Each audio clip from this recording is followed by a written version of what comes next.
Welcome to the Encore Audio Archives YouTube channel. I'm Taper Dave, and this is my channel. I've uploaded hundreds of talks here that I've recorded at meetings in West LA, and I've also recorded conventions starting in 2013. I've got a bunch of those up. And Walt and Mary Murray, the original owners of Encore Audio Archives, started the company in the 80s, and Walt recorded Joe and Charlie's and a bunch of stuff down in Vista, California. My sobriety date is June 20th of 1994.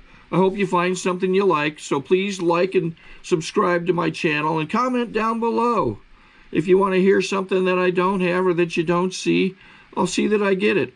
Anyways, take care and have a great day if you want to. Now it is time to introduce our main speaker for tonight, Tom W.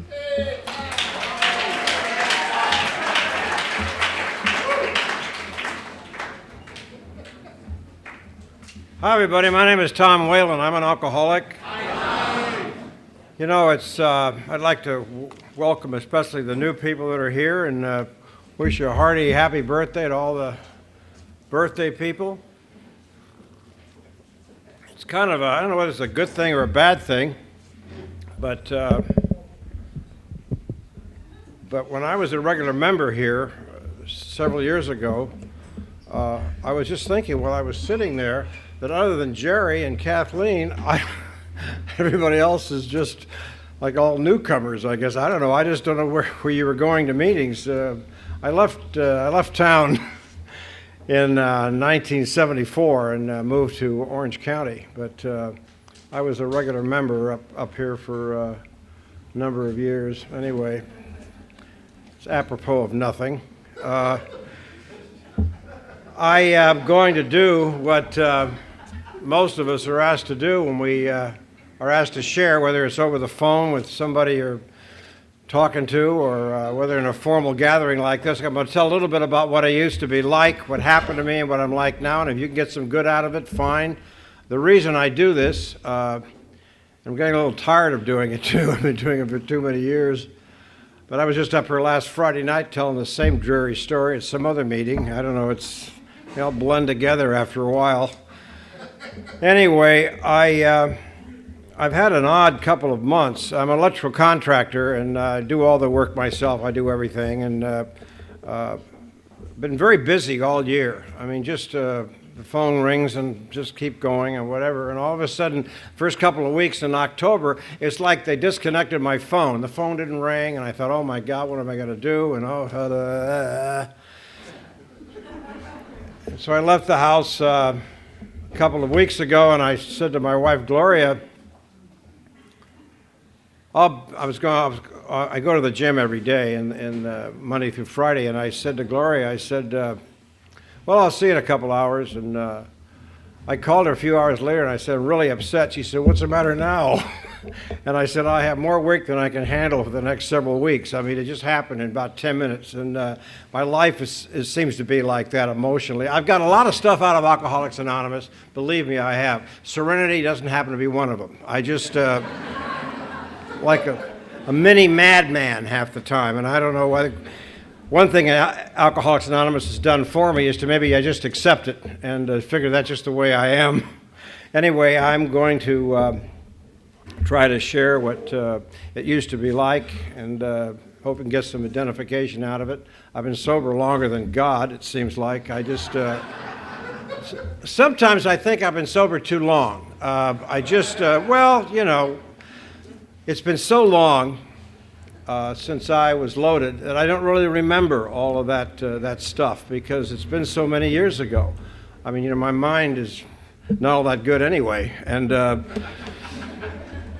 now that I'm a little older, my memory's shot, so I just, I don't know. But what the danger is there when you're sober a long time is you have a tendency to forget what you used to be like and what happened. And that would happen to me. And fortunately for me, I've had a love affair with Alcoholics Anonymous ever since I arrived. And I just love being sober. Fortunately for me, I like the people in Alcoholics Anonymous, and I sponsor way too many people. but it keeps me right in the middle of Alcoholics Anonymous, and I read home groups and all that sort of stuff, and it really is a wonderful life. But if I don't keep doing this, I might forget and think, well, hell, I could probably drink now. I mean, I live in a different county. I'm married to a different woman. Everything has changed and whatever, so I could probably handle it now. And I know that isn't true. I love to drink. I went to school and was raised here in Westwood. And I was driving down Westwood Boulevard. I went to Junior's for dinner, which I remember when it opened. And I just loved to go there. And I love to go there and get some Jew food. I just love that stuff. And anyway, I was driving down Westwood Boulevard, and I passed where my old favorite bar was, the Cork and Fork on Westwood Boulevard. And then it's now a Chinese takeout, which is something wrong with that, I think. And another block down this way is the Red Log, and it's a pizza place now. So there's there's something wrong about that. I don't know. There's nothing I can do about it now.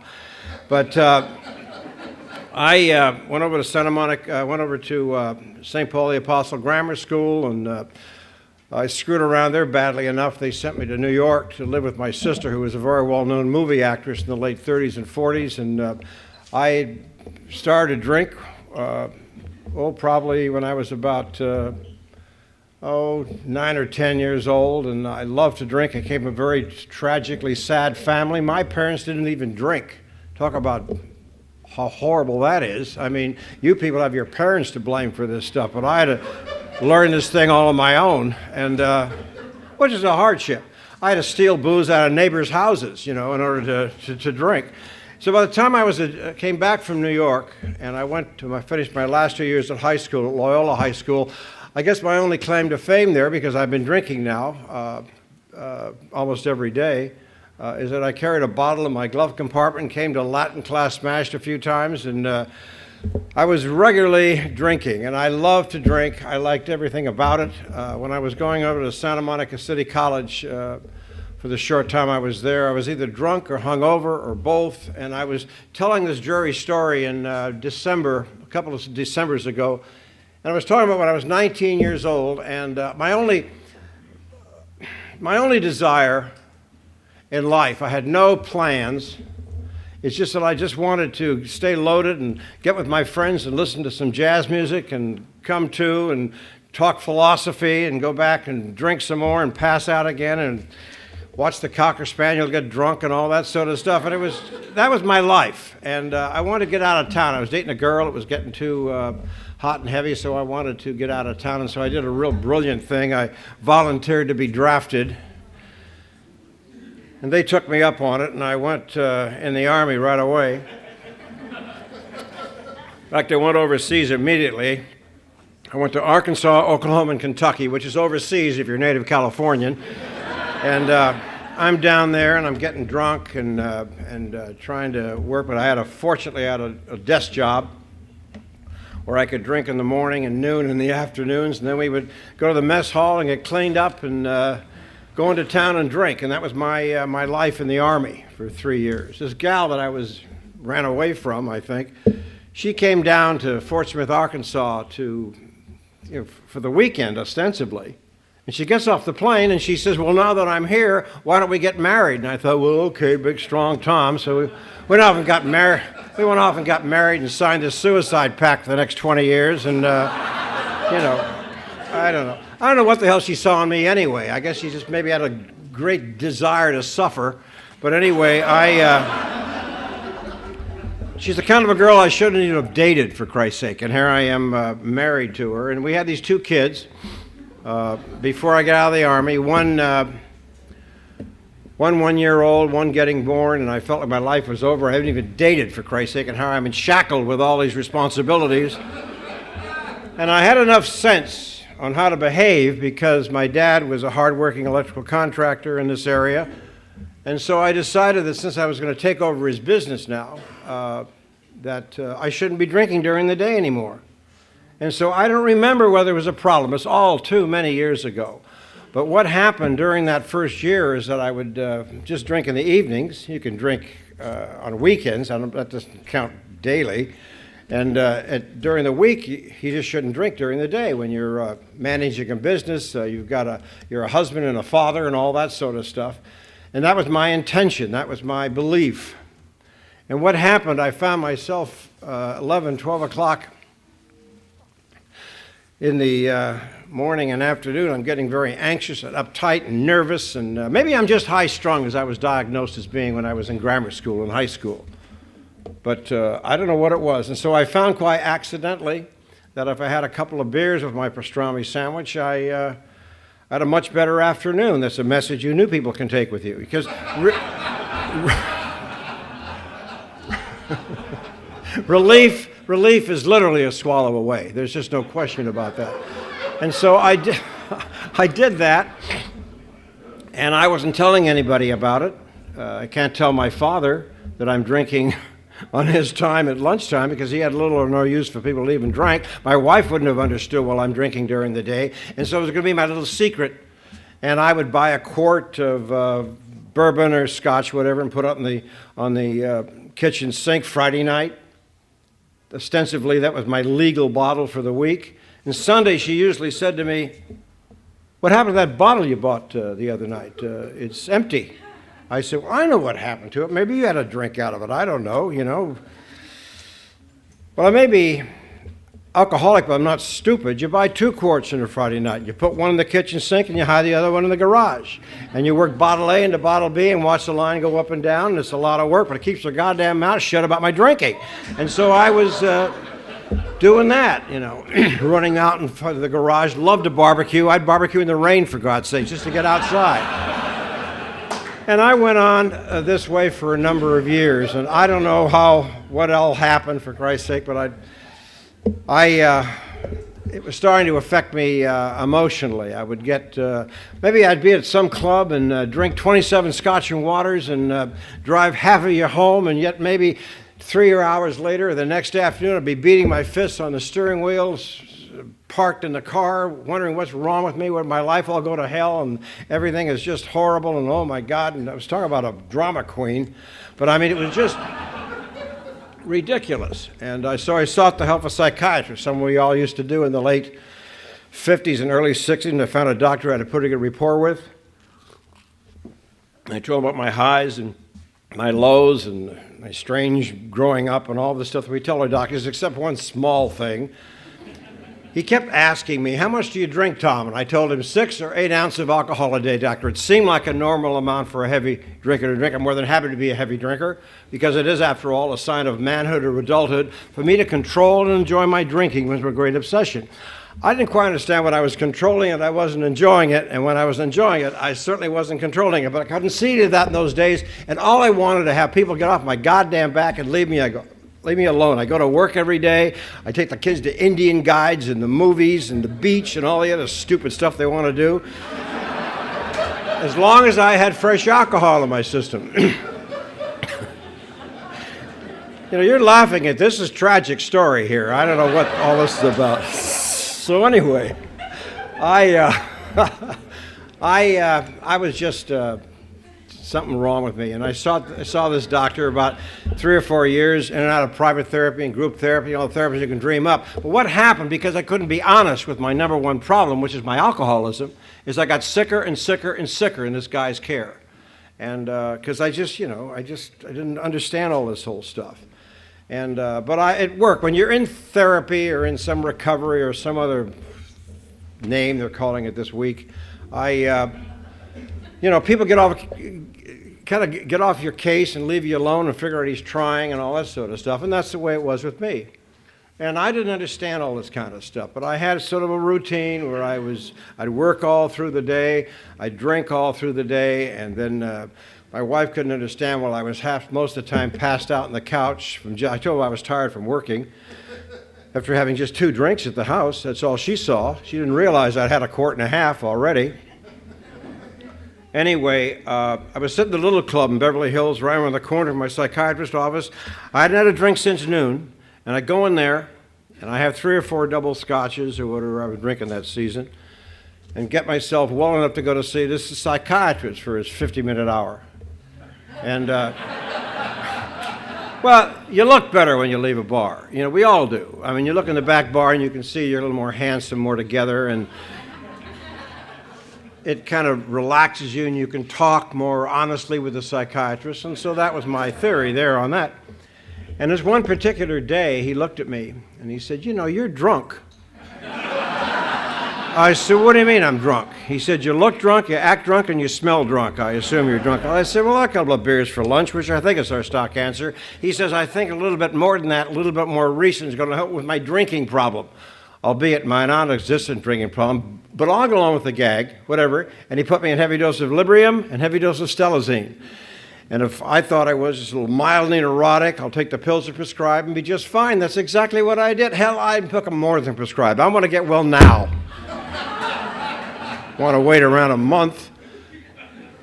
And a few years ago, I got a little annoyed. I was reading the LA Times about this article about the guy they filmed the film A Beautiful Mind, and they were giving him the same drugs they were giving me. And I don't know whether he had an incompetent psychiatrist or whether I did. I don't know, but anyway.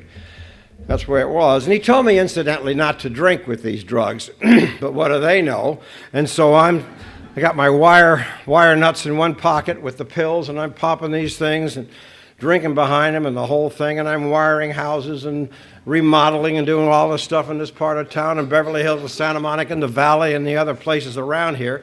I mean, I don't know of any real problems that happened because of my work. I mean, there were no major fires. Well,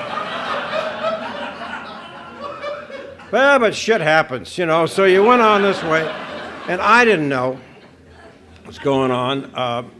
Come home, drive down Wilshire Boulevard, get to a little silly corner like Wilshire and Westwood up here, you know, about 10:30 in the morning, wait for the signal to take about an hour and a half. I'd come to, and the lady in front of me said I ran into her car, which I may have. I don't know. I'm not your best witness. And come home some nights, rip that house apart, terrorize that wife and family. Some nights come home just as peaceful as I am this evening, even more peaceful. Come home at 6, 7 o'clock at night, lay down in the living room rug, take a little nap before dinner time. Sometimes I'd miss dinner, but there's other meals, and I'd get up at 10, 11, 12 o'clock at night, go take a leak in the linen closet and go to bed. So, you know, my wife's losing her sense of humor over this kind of stuff. And so, guess what? She files for divorce. And I'm out in the street looking for a place to live, the rotten bitch. And here I am. Hey, I'm the victim here, you know. And well, I got myself a one-room place right behind my favorite drinking bar called the Cork and Fork on Westwood Boulevard. And I had sort of a routine where I'd get up in the morning at 6, 7 o'clock in the morning, sit in the edge of my wet bed from perspiration or what have you, and go to the linen closet where I'm still hiding the booze from myself. Go figure. I'm living alone. I guess old habits die hard. And I get myself well enough to go to work in the morning, have about a half a pint to a pint, and hope I would last until lunchtime. And some days I did. Most of the time I couldn't get past 10, 10:30. I'd start to shake and get those terrors coming back. Excuse me, I'll be right back. I've just got to run down for the hardware store for something, ma'am. And lay down the front seat of my car and drink a little hot vodka and get the motor running where I could last until lunchtime and sit in these bars. I didn't sit at the bars, the people like you probably sat. I sat at a booth. And I read my Herald Examiner and got myself well enough to go back to work, or maybe just go home to my room and watch General Hospital on television, whatever seemed right. That's what my life was like in 1965. I was living alone, and it was pretty depressing and pretty horrible. I mean, I just can't believe it. There was all this, about this time of year, a little earlier, October, I think, my wife came to visit me and told me kind of a husband I was.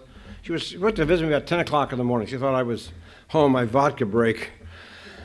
And she told me kind of a husband I was, kind of a father I was, kind of a son I was to my mother and dad. What was going to do about Christmas was coming up, and the kids needed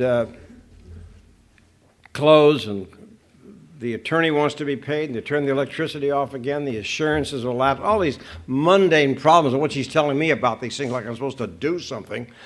It was just awful. Anyway, she left. Merciful for me, I just I went crazy, and I had, fortunately for me, I just purchased the night before 100 Seconal sleeping pills, of which I took all of those and a bunch of scotch, and I just checked out. It's the understandable thing to do because you get to a point with your alcoholism and your drug addiction when you really can't do it anymore. I mean, we joke in here about this time will be different, I can handle it now.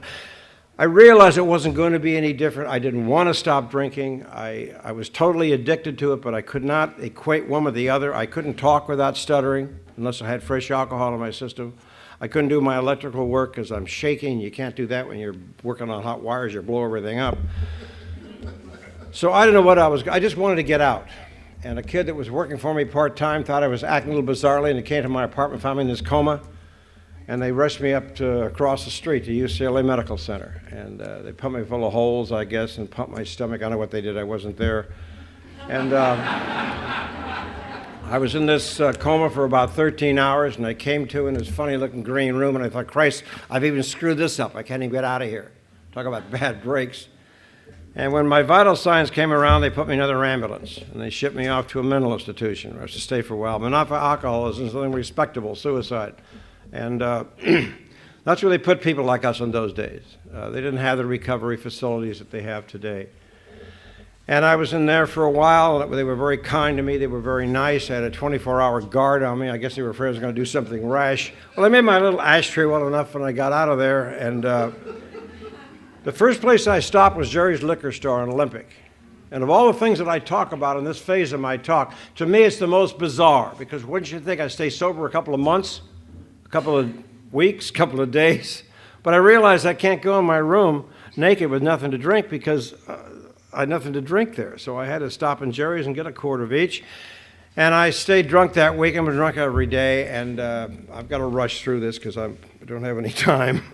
I got to talk about being a little bit sober. And sorry to interrupt your viewing. Taper Dave here. Just wanted to take a second to ask you to like and subscribe to my channel. Let me know if you like what you're listening. I've got some very good talks here, and this one's a great one. Just curious, do you think this is better than Zoom? Tell me what you think.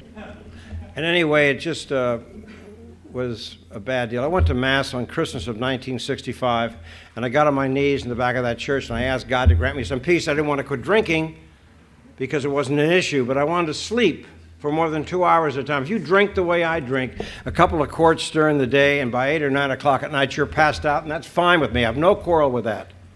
But what happens to me is I wake up in 2 hours, and wide awake as I am right now, and I can't get back to sleep unless I drink some more and walk that floor back and forth and back and forth and drink some more and drink some more and walk some more to wear myself out and pass out again so I can sleep another 2 or 3 hours. That's where my life had been reduced to in 1965. And I want to ever, ever, ever go back to that again. And that was my prayer. And 2 days later, my prayer was answered. Although I didn't see it as such, but I woke up one morning, much like any other day. Nothing new had happened in my life, no new drama. And I went to my linen closet where I was still hiding the booze to myself. And I went and got my morning vodka down and had my first drink and second, third, fourth, fifth, whatever I was drinking.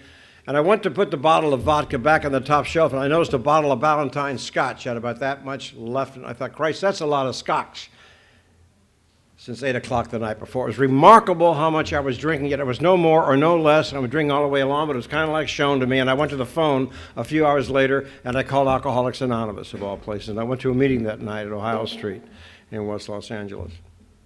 And I was sat in the back of the room where you're still sitting, you're new, don't get too close. And don't pick up any coffee cups, I think you're a member.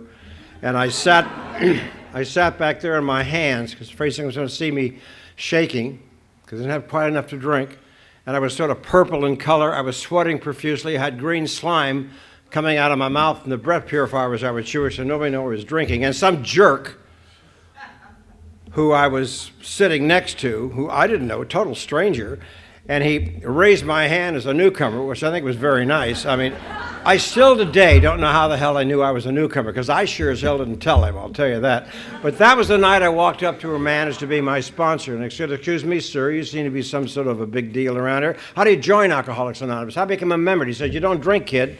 I said, yes, I'm planning on cutting down. He said, well, You don't have a grasp of our problem. We don't drink here a day at a time. I said, it's very easy for you to say. Apparently, you're sober sometime, but I can't go a whole day without a drink. I tried it one day in July, and it damn near killed me. Well, he thought that was so goddamn funny, and he got some of the guys he sponsored and some of his friends and gathered them around me and made me repeat what I said to him so they could get a laugh out of it. You know, it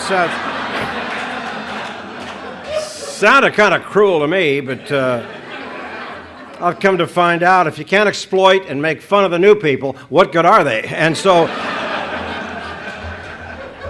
I went back to my psychiatrist. This was 5 days a week. If you're wondering how I'm affording a psychiatrist 5 days a week, I'm not. My daddy's taking care of me. I'm only 32 years old. I can't pay my bills or raise my family or do any of that. It was hideous.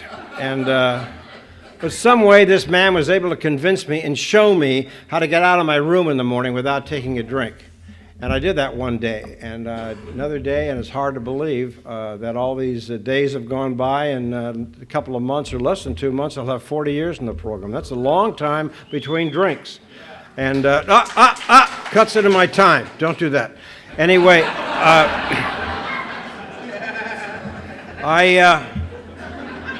I got very active on the program. I went to meetings every night. My wife and I reconciled. Had some naive idea that she was going to go to Al-Anon and get the kids to go to Alateen and Alatot and get the dog to go to Alapet and that other stuff. But not going to happen. She couldn't see the need for Al-Anon. Her life was, after all, my problem. And she continued on with her psychologist, and I went to AA.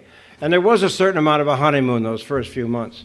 But that doesn't last very long. Those of us have been around a while.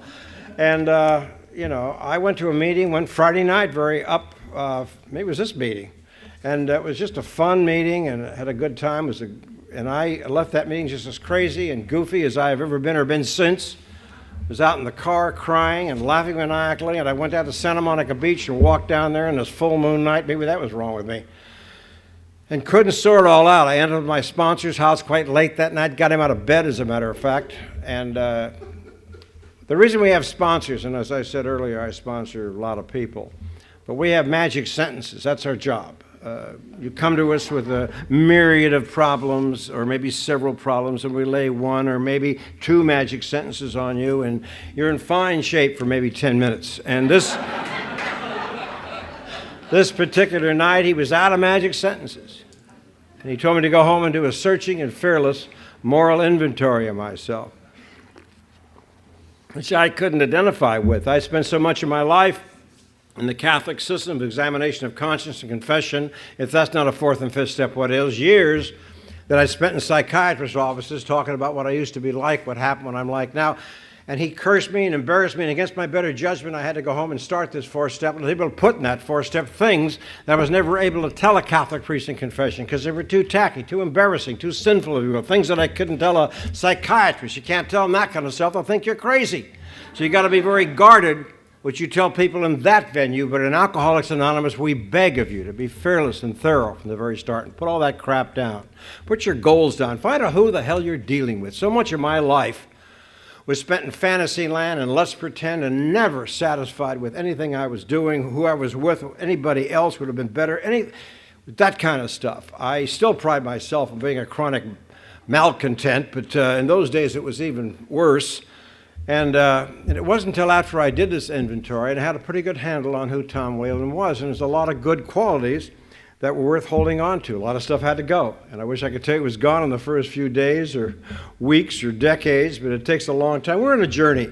All of us are on a journey of sobriety, and it's uncovering, discovering, and discarding, and trusting God, cleaning house, and helping others, and that's our program. That's what we do. I still do it.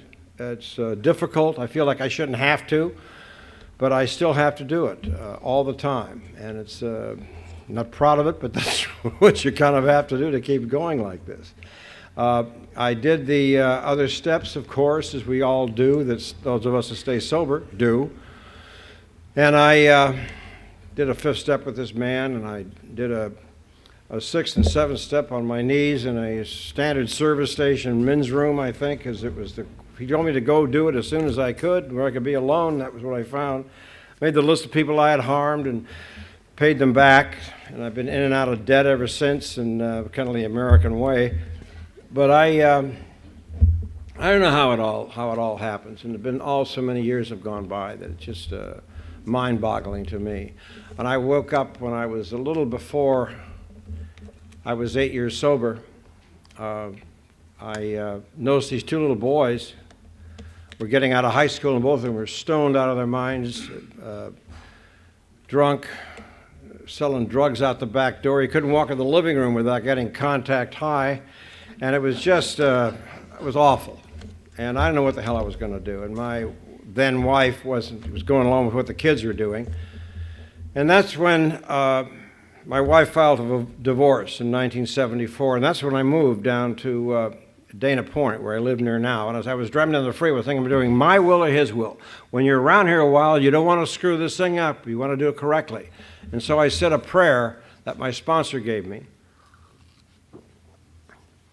I'm going to share it with you. It goes like this. God, I have no idea where I'm going. I do not see the road ahead of me, and I cannot know for certain where it'll end, nor do I really know myself. And the fact that I think I'm following your will does not mean that I'm actually doing so. But I believe this.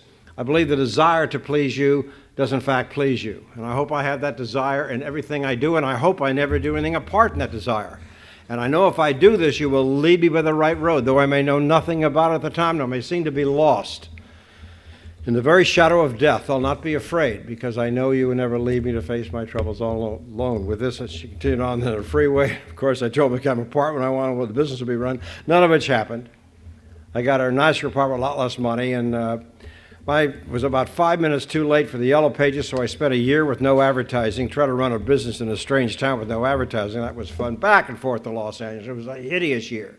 Alone for the first time, it seemed like in my life, and it was just a tough adjustment.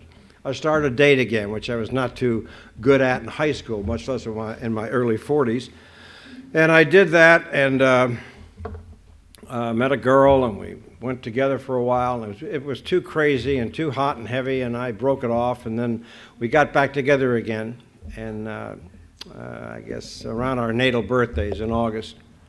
And she invited me to go out for dinner. And I thought, well, okay, you know, free meal, what can it hurt, you know? And, well, I'm very romantic. And so we got up again and started. When she was in the hospital in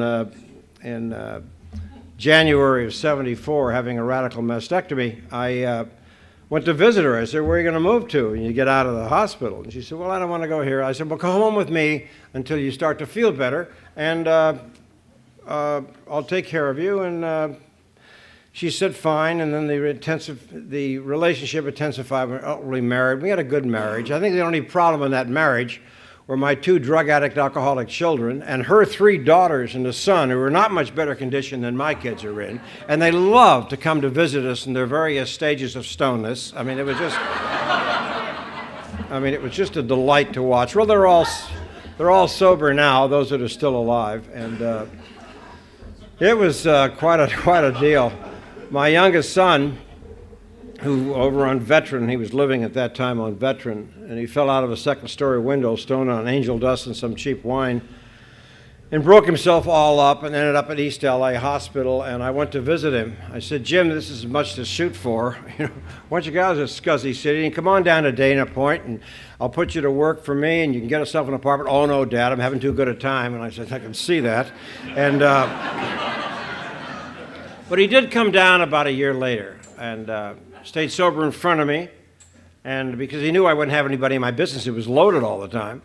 And he got picked up one Saturday night for drunk walking, and when he got picked up by the Santa Ana police, or the county police, they put him in the Santa Ana jail. When he got out of the jail on Sunday, he realized he had to quit drinking, and he did it all on his own, with no program, no nothing. He did it all on Quaaludes and marijuana, and that's another problem, and another program, but he at least didn't drink. And I didn't know any of this. I said, Jimmy ought to come to the Wednesday night meeting, one of my home groups in Laguna Beach. And he came to the meeting, and our best speaker in Alcoholics Anonymous was talking that night, Norm Alpe, and he loved it. And stood up as a newcomer, and he's been sober all this time, and this is, it's hard to believe that last May he got 26 years. He's doing very, very well. And I was just amazed about the whole thing. And he was working for me, and one particular day he calls me and he says, he wanted to talk to me. I said, well, I'm going to work with me today. He said, no, I want to talk to you, sit down and have breakfast or something like that. I said, fine, whatever. So he tells me at this meeting that he's homosexual, he's gay, and I thought, well, that broke my heart. It just devastated me. I thought, how can this be? Something I didn't do. I mean, it's all about me. And, but we worked all that through and all of that, of course, and of course he and his significant other,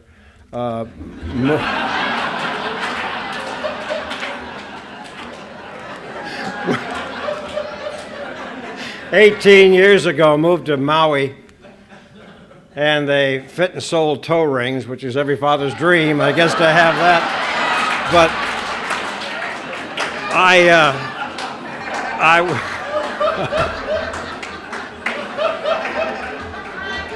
I was whining to him about 12, 13 years ago. I said, Jim, it doesn't look like I'm ever going to become a grandfather. He says, well, we're trying, so I just get through all that stuff. My oldest boy, it's hard to believe, he just celebrated his 50th birthday. And I said, Chris, that can't be. I'm only 40, and I mean, just went to the gym last August, and I told a few of the guys, I said, you wish me happy birthday. Oh, how old are you today, Tom? I said, 42. And three of them looked at me, and one of the guys says, well, you don't look it. But anyway, Chris has made me a grandfather twice. Before I came over tonight, I did some shopping and had some extra time, and bought two of my grandsons some Christmas presents and stuff, and it's just a great deal. They have a great life. They got sober mommies and daddies, and it's just a better chance at life than I gave my kids. When my second wife passed away the day after Christmas of 1985, I was devastated. I thought, how can this be? I'd given her cancer. See, she had had 7 cancer surgeries and constant chemotherapy, unbelievable amount of radiation. But I turned her cancer over and had some naive idea that it was going to work. And she died anyway, as I say, the day after Christmas of 1985. And I was devastated when it was over with. I thought, how can this be? And I just spent a terrible 1986. I was depressed every day. I went to work every day. I did all this AA shit that I was supposed to do, but I got through the year. Obviously, I got through the year. And when it came time, I realized that I had done a third step, and it did work. He says, my God, I offer myself to thee to build with me and do with me as thou wilt. Relieve me of the bondage of self, that I may better do thy will. Take away my difficulties, that victory over them may bear witness to those I would help. With thy power, thy love, thy way of life. And that's what I'm doing here tonight. I really rather be home watching Law and Order or whatever's on. And come out, I worked all day and then come down here, and it just seems silly. But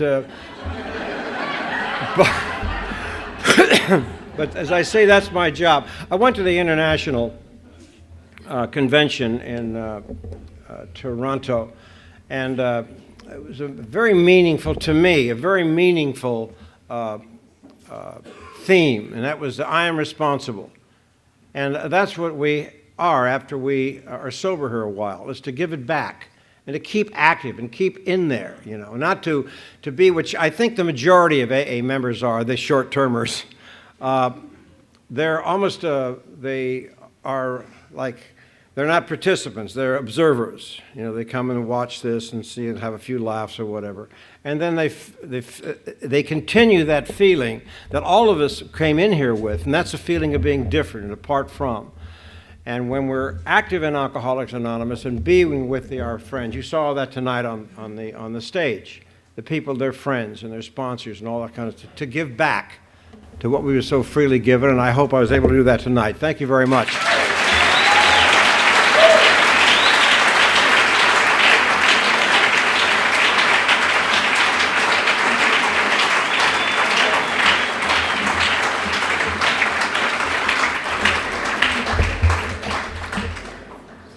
I think we got a great talk going on here. Thanks for watching the channel. Taper Dave here. Just curious, do you think this is better than Zoom? Okay, this is how I prepare my drone for launching. I like to do it inside the cab of my truck so I'm not standing outside in the weather. To install the joysticks for control, up and down, right and left, powered on. I have an Android phone that I use to connect it to the drone with. And it's actually controlled through the iPhone, through an app. Oops, wrong way. It's actually controlled through the iPhone, or through this Android phone, through the app. It's actually controlled through the Android phone, through an app, and you connect it through this short connection right here.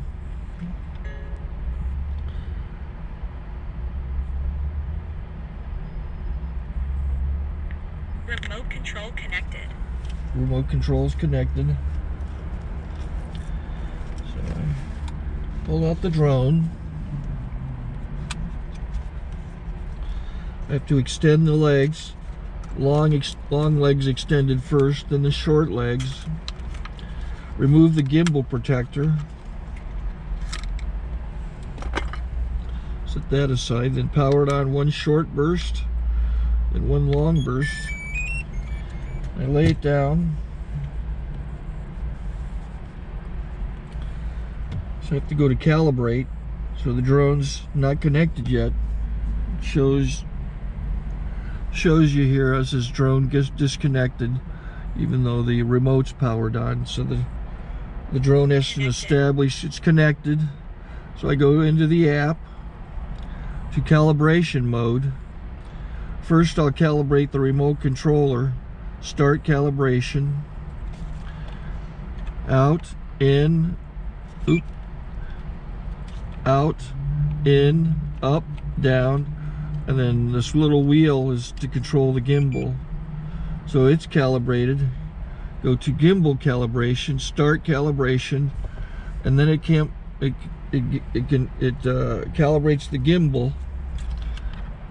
I don't know if that shows up. The gimbal's moving all over the place. Changes, you can see it on the video. And I'm calibrated to take off. It's acquired 7 satellites at the moment. There are 26 satellites up in the sky, which it has to acquire before you can take off. So it's connected. It's got enough satellites. This is white. I can go to press this little arrow button, swipe right to take off, and it would start the motors if I slid this to the right. But I'll wait till I get outside. Don't want to do it inside.